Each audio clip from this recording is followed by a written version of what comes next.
Friends, welcome to my academy.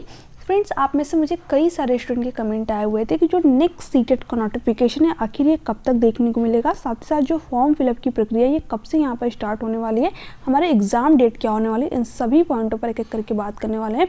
तो video को and तक जरूर देखिएगा। चैनल पर अगर आप पहली बार विजिट कर रहे हैं तो चैनल को सब्सक्राइब कर लीजिएगा, बेल आइकन को प्रेस कर दीजिएगा ताकि ऐसे ही ऑथेंटिक अपडेट आप सभी को यहाँ पर टाइम पर मिलती रहे। देखिए, अगर मैं बात करूँ यहाँ पर नेक्स्ट सीटेट के नोटिफिकेशन का, तो जो आपका नेक्स्ट जुलाई में एग्जाम हुआ था, ठीक है। अभी तो आपके जो एग्जाम हुआ वो 14 और 15 दिसंबर को एग्जाम हुआ है, ठीक है। बट इसके पहले जो आपका एग्जाम हुआ था 7 जुलाई को, ठीक है। इसके नोटिफिकेशन की अगर मैं बात करूँ तो इसका नोटिफिकेशन आपको देखने को मिला था 8 मार्च को, ठीक है। और जो इस बार आपका एग्जाम होना है वो भी आपका कब होगा, जुलाई के अंदर ही आपका एग्जाम होगा, है ना।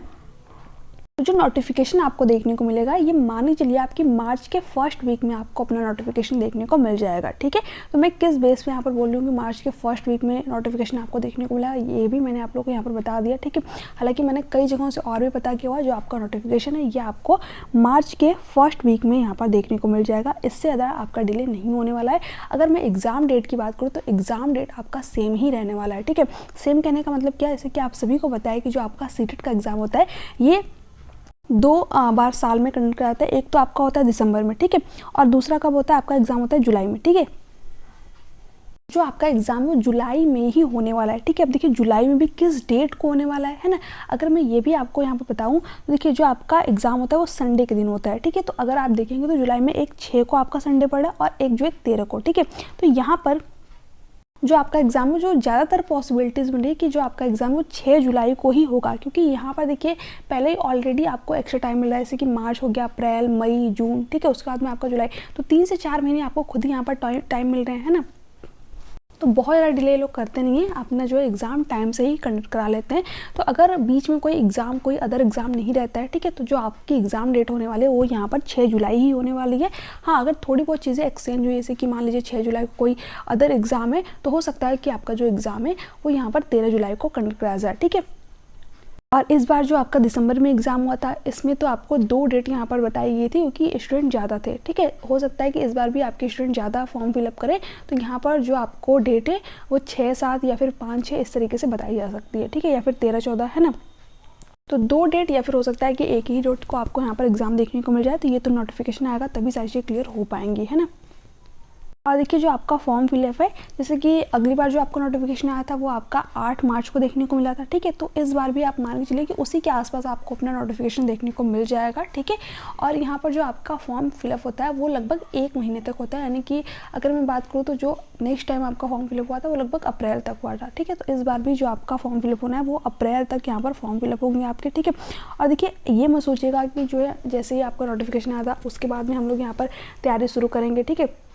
तैयारी वो अपनी अभी से स्टार्ट कर दीजिए, क्योंकि देखिए जब नोटिफिकेशन आता है उसके बाद में फॉर्म फिलअप करने में कब 1 महीने निकल जाता है कुछ पता ही नहीं चलता है, ठीक है। तो यहाँ पर देखिए फॉर्म को फिलअप करने में भी क्या होता है, कई सारे स्टूडेंट कुछ ना कुछ मिस्टेक करते हैं, गलतियाँ करते हैं, जिस वजह से जो उनका फॉर्म होता है बाद में करेक्शन कराना पड़ता है उनको, ठीक है। करेक्शन का भी आपको टाइम बिल्कुल लास्ट में रहता है, वो भी 2 से 3 दिन, है ना। तो उसको लेकर के भी स्टूडेंट परेशान रहते हैं और पूरा का पूरा महीना ही उनका निकल जाता है इसी जो है सोच में कि करेक्शन किस तरीके से होगा, क्या नहीं होगा। जो 2 से 3 बार सीटेट का फॉर्म भर चुके हैं उनको तो ये चीज़ें पता होंगी, बट जो पहली बार सीटेट का फॉर्म भर रहे हैं, ठीक है, उनको सबसे ज़्यादा प्रॉब्लम आती है। तो इसलिए जो है आप अपनी तैयारी अभी से स्टार्ट कर दीजिए। अभी से 2-2, 3-3 घंटे अगर आप पढ़ेंगे तो लास्ट टाइम में जो आप एक अच्छा स्कोर कर ले जाएंगे सीटेट के एग्जाम में।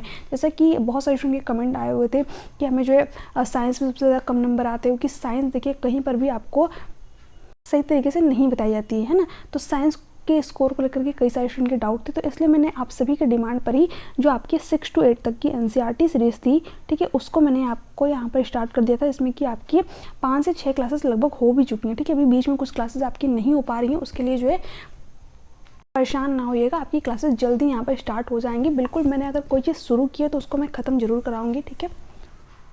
तो अभी आपकी क्लास 6 की एनसीईआरटी की 5 से 6 क्लासेस होंगी, इसमें कि अभी आपकी 5 से 6 ज़्यादा ही क्लासेस बचेंगी, ठीक है। लगभग आपके 8-10 चैप्टर और हैं, जिसको कि मैं जो है आपके मार्च तक कंप्लीट करा दूंगी। मार्च तक मतलब आपके 7th की क्लास की जो एनसीईआरटी है उसको भी मैं आपको यहाँ पर कवर करा दूंगी, है ना। तो परेशान नहीं होगा, आपका जो है एग्ज़ाम से पहले आपका पूरा सिलेबस रिवीजन, ठीक है, सारी चीज़ें मैं आपको यहाँ पर करा दूँगी साइंस सीटेट पेपर 2 साइंस के लिए।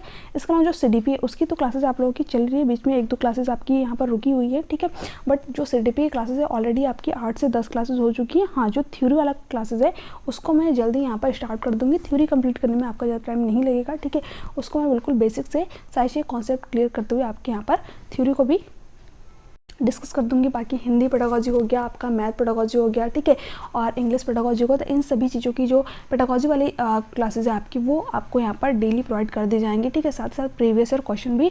और पैसेज वगैरह की अगर मैं बात करूँ तो 2 से 3 क्लासेस मैं आपको यहाँ पर प्रोवाइड करूँगी, उसमें मैं बताऊँगी कि किस तरीके से पैसेज को सॉल्व करना है। बाकी पैसेज की प्रैक्टिस आपको खुद से करनी पड़ेगी, है ना। तो 2 से 3 घंटे आप यहाँ पर डेली दीजिए, ठीक है। एक तो जो जिन्होंने साइंस ले रखा है वो अपना एनसीईआरटी सीरीज को फॉलो कर लें, है ना, और वहीं से आपको अपने एग्जाम में डायरेक्ट क्वेश्चन देखने को मिल जाएंगे, ठीक है। तो आपको कुछ भी नहीं करना, सिर्फ जितनी भी चीज़ें मैं बता रही हूँ उनको एक बार देख लेना। और टेलीग्राम चैनल में मैं आप सभी को उसी का पीडीएफ प्रोवाइड कर देती हूँ, तो वहाँ से आपको टेलीग्राम चैनल से उन पीडीएफ को एक बार रीड कर लेना है खुद से, ताकि आपका रिविजन हो सके, ठीक है। बाकी अगर मैं मैथ्स के लिए बात करूँ तो मैथ्स से देखिए, अगर जो सीटेट एग्जाम है ना, इसमें जो पेपर 1 हो या फिर पेपर 2 हो, जो प्रीवियस क्वेश्चन आपके बने हुए हैं एग्जाम में, सिर्फ आप उनको सॉल्व कर लीजिए, ठीक है। जो 20 क्वेश्चन आते हैं आपके पेपर 2 में मैथ के, सिर्फ इन 20 क्वेश्चनों को आप सॉल्व कर लीजिए, ठीक है। मतलब किसी एक पेपर के नहीं, मतलब जो कई सारे आपके सेट हुए हैं, जैसे कि 2011 में आपका हुआ है, मतलब कई सारे आपके सेट हुए हैं, तो बहुत पहले के भी आपको सॉल्व करने की जरूरत नहीं है। आप उठा लीजिए कम से कम 2021 से, ठीक है। वहाँ से जितने भी आपके पेपर 2 में कई सारे शिफ्टों में हुए हैं आपके ऑनलाइन जो एग्ज़ाम होते हैं, तो उसमें जितने भी आपके PYQ है ना, प्रीवियस क्वेश्चन, उनको ही लगा लीजिए। आपका 20 में से मैं ईजिली बता रही हूँ कि आप जो है यहाँ पर 15 से लेकर के 16-17 नंबर तक आप यहाँ पर स्कोर कर लेंगे 20 में से। बाकी जो 10 नंबर की पेडागोजी आती है उसको मैं आप लोगों को यहाँ पर अच्छी तरीके से पढ़ा दूँगी, उसमें आप 7 से 8 नंबर ईजिली स्कोर कर ले जाएंगे। तो मैथ को लेकर के सबसे ज़्यादा स्टूडेंट परेशान होते हैं, तो मैं तो कह रही हूँ सर प्रीवियस ईयर क्वेश्चन कर लीजिए, वहाँ से आपको एक जो है पता चल जाएगा कहाँ से क्वेश्चन पूछे गए। अगर वो चीज़ें आपको समझ में नहीं आ रही तो यूट्यूब पर आपको बहुत सारे टीचर मिल जाएंगे, एक चैप्टर जो है वहाँ से आप अपना कंप्लीट कर लीजिए, ठीक है। बट प्रीवियस ईयर क्वेश्चन जरूर कर लीजिएगा, वहीं से आप जो है अपना 15 से 16 क्वेश्चन जो है वहीं से सही कर ले जाएंगे, ठीक है। साइंस के प्रीवियस ईयर क्वेश्चन मैं आप सभी को यहाँ पर कराऊंगी, है ना। इस तरीके से जो है आप सभी यहाँ पर अपनी तैयारी कर सकते हैं। बाकी कोई भी डाउट, कोई भी क्वेश्चन हो तो आप मुझे नीचे कमेंट सेक्शन में कमेंट करके पूछ सकते हैं। मैं आप सभी के यहाँ पर कमेंट करने का जो है कमेंट का रिप्लाई देने की पूरी कोशिश करती हूँ। हालांकि बहुत सारे कमेंट हो जाते हैं, बहुत सारे स्टूडेंट कमेंट करते हैं, ठीक है, बट फिर भी कोशिश यही रहती है कि आप सभी के जो है क्वेश्चनों का आंसर यहाँ पर मिल जाए।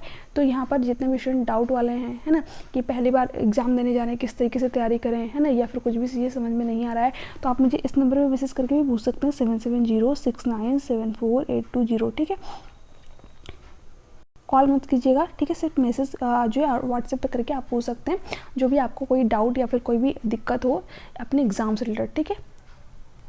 तो यहाँ पर इस नंबर पे आप मुझे जो है मैसेज करके पूछ सकते हैं। तो चलिए मिलते हैं नेक्स्ट वीडियो में किसी नेक्स्ट अपडेट के साथ में, नेक्स्ट क्लास में साथ में। तो thanks for watching, thank you so much.